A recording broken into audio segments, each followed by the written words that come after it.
എണ്ണയിൽ മുക്കി പൊരിക്കുകയും ചെയ്യേണ്ട, അതേപോലെ മൈദയും യൂസ് ചെയ്യേണ്ട. അങ്ങനെ ഒരു സ്നാക്കിൻ്റെ റെസിപ്പി ആയാലോ.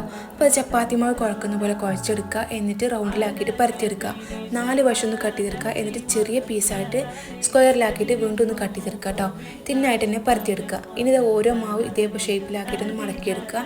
ഇനി കുറച്ചധികം വെള്ളം ഉപ്പും ചേർത്ത് തിളപ്പിക്കാൻ വെക്കുക. തിളച്ച് വരുമ്പോൾ ഈ മാവ് ഇട്ട് കൊടുത്തിട്ട് 5 മിനിറ്റ് തിളപ്പിച്ചെടുക്കുക. കോരി മാറ്റിയ ശേഷം കുറച്ച് തണുത്ത വെള്ളം അതിൻ്റെ മുകളിലായിട്ട് ഒഴിച്ചു കൊടുക്കുക.